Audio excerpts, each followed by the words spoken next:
देखो, आलू लच्छा नमकीन कितनी सुंदर बनी है, कितनी अच्छी लग रही है, मस्त लग रही है खाने में तो पूछो मत। हेलो दोस्तों, नमस्कार। रेखा पाठक ब्लॉग चैनल में आपकी स्वागत है। आज बनाने जा रही हूँ आलू लच्छा नमकीन।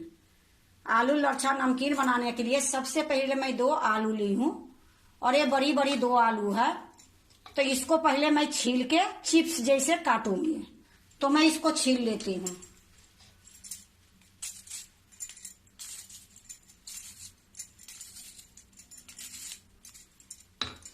देखो, मैं छील ली हूँ। अब ये छीलने के बाद मैं इसको पानी में डाल दूंगी। तो एक कटोरी में मैं ये पानी रखी हूँ, ये पानी में डाल दूंगी। इसी आलू के जैसे मैं ये आलू भी छील लूंगी। देखो, मैं दोनों आलू के छील ली हूँ। ये आलू को भी मैं पानी में डाल दूंगी। अब इसको मैं चिप्स काटूंगी। देखो, मैं ये चिप्स काटने वाला ले ली हूँ मशीन। अब इसी में मैं लंबी लंबी काटूंगी।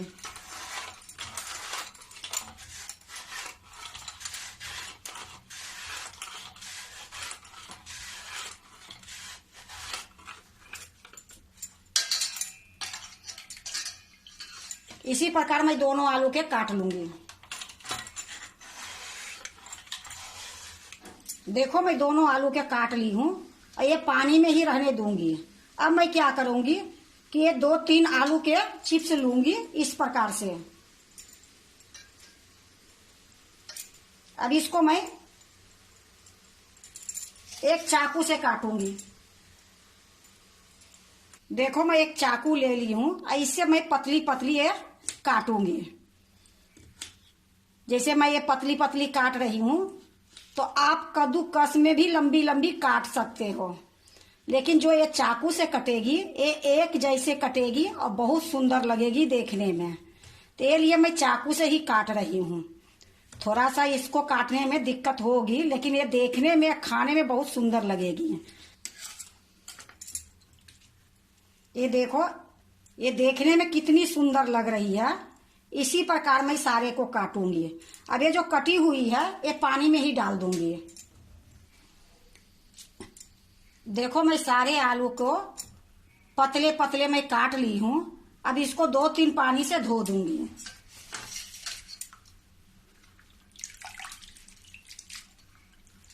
तो मैं इसको 2-3 पानी से धो के लाती हूँ। देखो, मैं खूब अच्छे से 3-4 पानी से धो ली हूँ। बिल्कुल ये सफेद हो गई है और इसमें कुछ गंदगी नहीं है। अब इसको मैं क्या करूंगी, एक सूती के कपड़े पर धर के पोंछूंगी। देखो, ये कॉटन की कपड़े है, इसी पर मैं डाल दूंगी। क्योंकि मैं बाहर ले जाऊंगी तो आपको दिखा नहीं पाऊंगी, ये लिए मैं सारा चीज मैं आपको किचन में करके दिखाती हूँ कि मैं अकेले वीडियो बनाती हूँ। अब ये देखो, एक नीचे कॉटन के कपड़ा रख दी हूँ और ये दूसरा मैं कॉटन के कपड़ा ली हूँ। इससे मैं अच्छे से पोंछ दूंगी।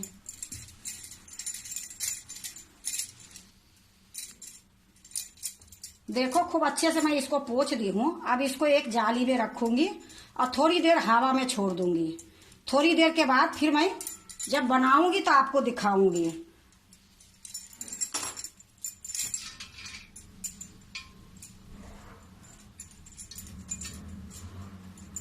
देखो, मैं ये जाली में डाल दी हूँ। अब थोड़ी देर मैं इसको हवा में रख दूंगी। पंखा नहीं चलाऊंगी, इसी प्रकार मैं छोड़ दूंगी। ये थोड़ा सा पानी अच्छे से सूख जाएगी तो इसको मैं साइड में रख देती हूँ। देखो, मैं थोड़ी देर में इसको छोड़ दी थी और ये अच्छा से पानी खत्म हो गई है और बिल्कुल हाथ में पानी नहीं लग रही है। मैं उस टाइम में भी इसको छान सकती थी, लेकिन थोड़ा ये आवाज ज्यादा करता, छिटका ज्यादा आती, ये चक्कर में थोड़ा सा मैं इसको सुखा दी हूँ। तो देखो, खूब अच्छे से सूख गई है।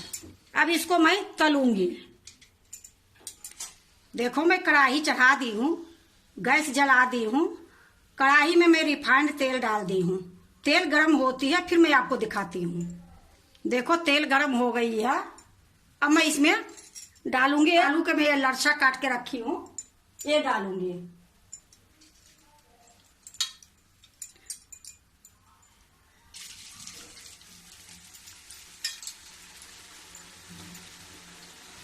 आधा मैं डाल दी हूँ, आधा मेरा थाली में रखी है। गैस मेरा तेज है। अब इसको इसी प्रकार मैं चलाते रहूंगी। देखो, इसको बनाने के लिए थोड़ा कढ़ाई बड़ी ही लेने पड़ती है, क्योंकि इसका अगर छोटा कढ़ाई रहेगी ना तो इसका तेल ऊपर आ जाती है। ये लिए मैं एक कढ़ाई थोड़ा बड़ी ली हूँ।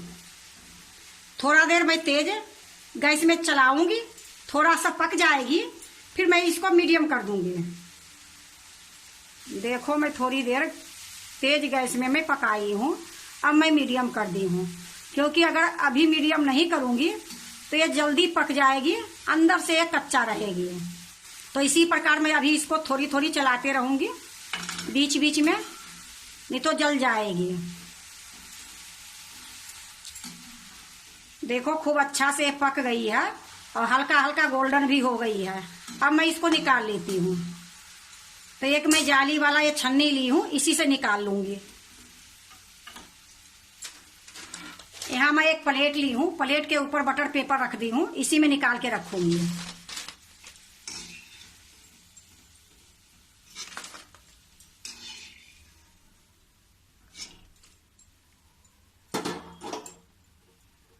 अब इसी प्रकार जो बची है उसको भी मैं छान लूंगी।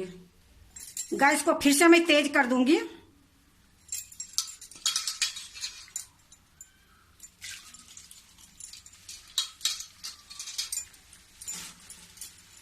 फिर से मैं थोड़ी देर तेज गैस में इसको पकाऊंगी। सारा मैं छान ली हूं। अब इसको भी मैं यही थाली में निकाल लूंगी।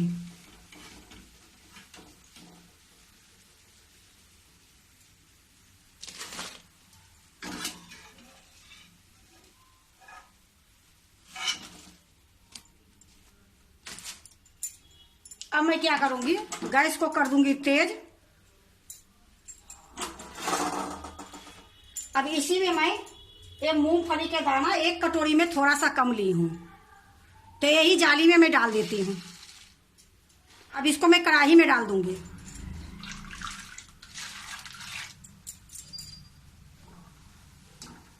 अब इसको भी धीमी गैस में भूंजूंगी। गैस में पहले तेज कर दी थी, अब मैं धीमी कर दी हूँ। देखो, चटकने की आवाज आ गई है। ज्यादा नहीं भूंजूंगी, क्योंकि ज्यादा भूंजने के बाद इसको स्वाद अलग हो जाएगी। तो मैं थोड़ी सा भूंज लेती हूँ चटकने के बाद, उसके बाद निकाल देती हूँ। देखो, मैं थोड़ी देर भूंज ली हूँ, अब मैं इसको निकाल लेती हूँ।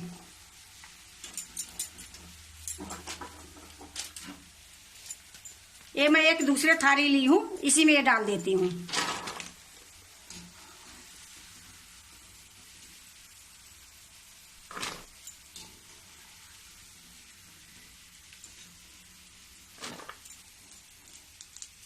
अब देखो, जितना मैं बादाम ली थी उतना ही ये काजू है।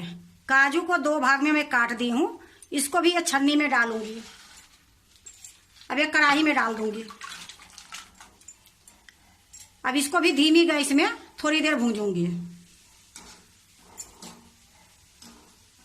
देखो, मैं थोड़ी देर भूंज ली हूँ। अब इसको भी मैं निकाल लेती हूँ, क्योंकि ज्यादा भूंजने के बाद इसकी कलर अलग हो जाएगी। ये लिए मैं थोड़ी थोड़ी भूंज रही हूँ।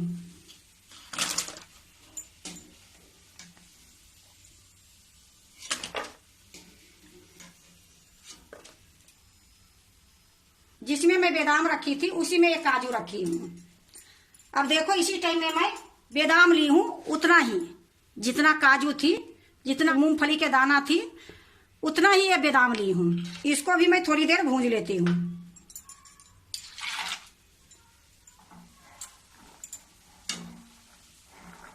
देखो, इसमें भी चटकने की आवाज आ रही है और सारा बादाम ये टूट भी रही है हल्का हल्का। तो थोड़ी देर मैं इसको और भूंज लेती हूँ, उसके बाद इसको भी निकाल लूंगी। देखो, बादाम भी भूंज गई है, इसको भी मैं निकाल लेती हूँ।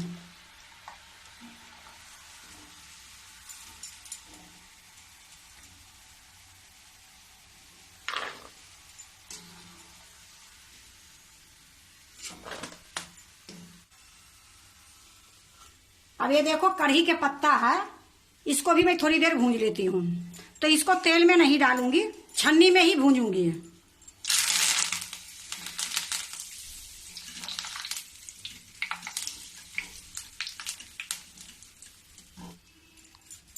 देखो एक कढ़ी के पत्ता थी, इसको भी मैं भूंज ली हूँ।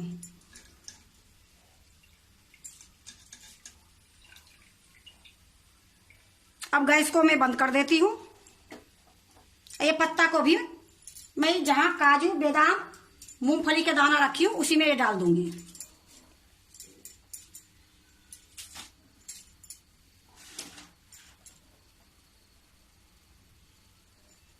अब मैं आलू लच्छा नमकीन तैयारी करूंगी। अब देखो मैं एक बड़ा थाली ली हूँ, ये जो आलू लच्छा है इसमें डाल दूंगी। अब इसको मैं आपको आवाज सुनाती हूँ कितनी खरखर बनी है, आपको मैं तोड़ के दिखाती हूँ।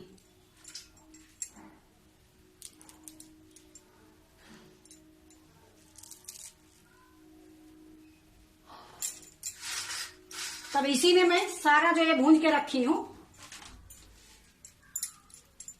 काजू बादाम मूंगफली के दाना, ये सारा मैं इसी में डाल दूंगी।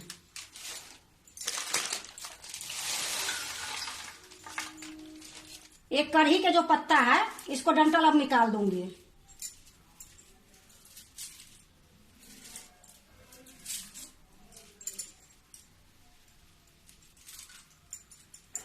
देखो कढ़ी पत्ता के डंठल मैं निकाल दी हूँ। अब इसी टाइम में मैं सबसे पहले डालूंगी नमक।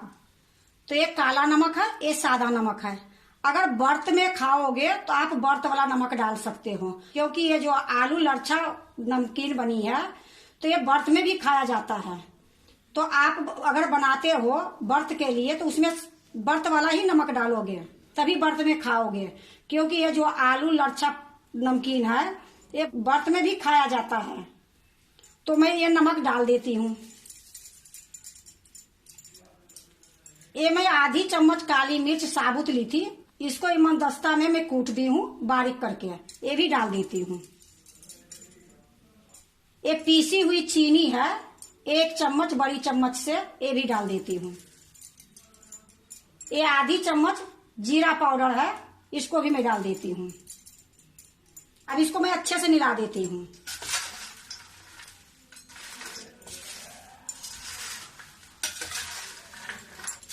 देखो खूब अच्छे से मैं मिला दी हूँ। अब इसको मैं एक प्लेट में रखूंगी। एक बार बना लोगे पूरे महीने तक खराब नहीं होगी, स्वाद अच्छी रहेगी। देखो ये घर की आलू लच्छा नमकीन है, यही अगर खरीद के लाओगे तो कितनी खर्चा बैठ जाती है, और घर में बनाने से 2 आलू की नमकीन बनके तैयार हो गई है। तो अब मैं इसको साइड में रख देती हूँ। अब यहाँ मैं एक प्लेट रखती हूँ।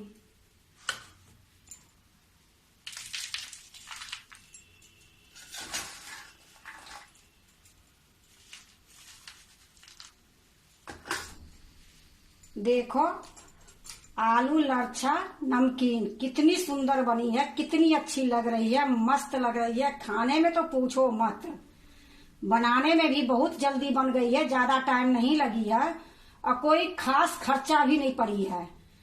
सिर्फ इसमें नमक जीरा पाउडर डाली हूँ। अगर आपके पास काला नमक है तो काला नमक डाल दो, काली मिर्च है, ये सब तो सारा किचन में ही मिल जाती है, बाहर से कुछ लाने की जरूरत नहीं है। और ये नमकीन इतनी सुंदर इतनी अच्छी बनी है, अगर बाजार से लाने के लिए जाओगे तो ऐसी नमकीन नहीं मिलेगी, क्योंकि ये घर में अच्छी ताजी तेल में छानी जाती है, रिफाइन में। और बाहर से जो लाओगे तो कितने छानते हैं, कितने काले पड़ जाते हैं, उसी में छानते रहते हैं। तो इस तरीके से आप अपने घर में ही आलू लच्छा नमकीन बनाओ, इतनी सुंदर बनेगी, इतनी अच्छी बनेगी कि एक बार बना के देखो। अगर आप भी आलू लच्छा नमकीन बनाते हो तो एक बार इसी तरीके से बना के देखो, बहुत अच्छा बनेगी, बहुत स्वाद बनेगी। एक बार बनाओगे महीनों तक खाओगे। तो अभी होली आ रही है तो एक बार आप बना के देखो, बहुत अच्छी बनेगी।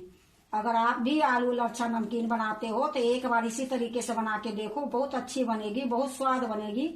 एक बार बनाओगे 1 महीने तक आराम से खाओगे। अगर आपको आलू लच्छा नमकीन अच्छा लगे तो लाइक करना, सब्सक्राइब करना, दोस्तों से शेयर करने नहीं भूलना, कमेंट जरूर से जरूर करना।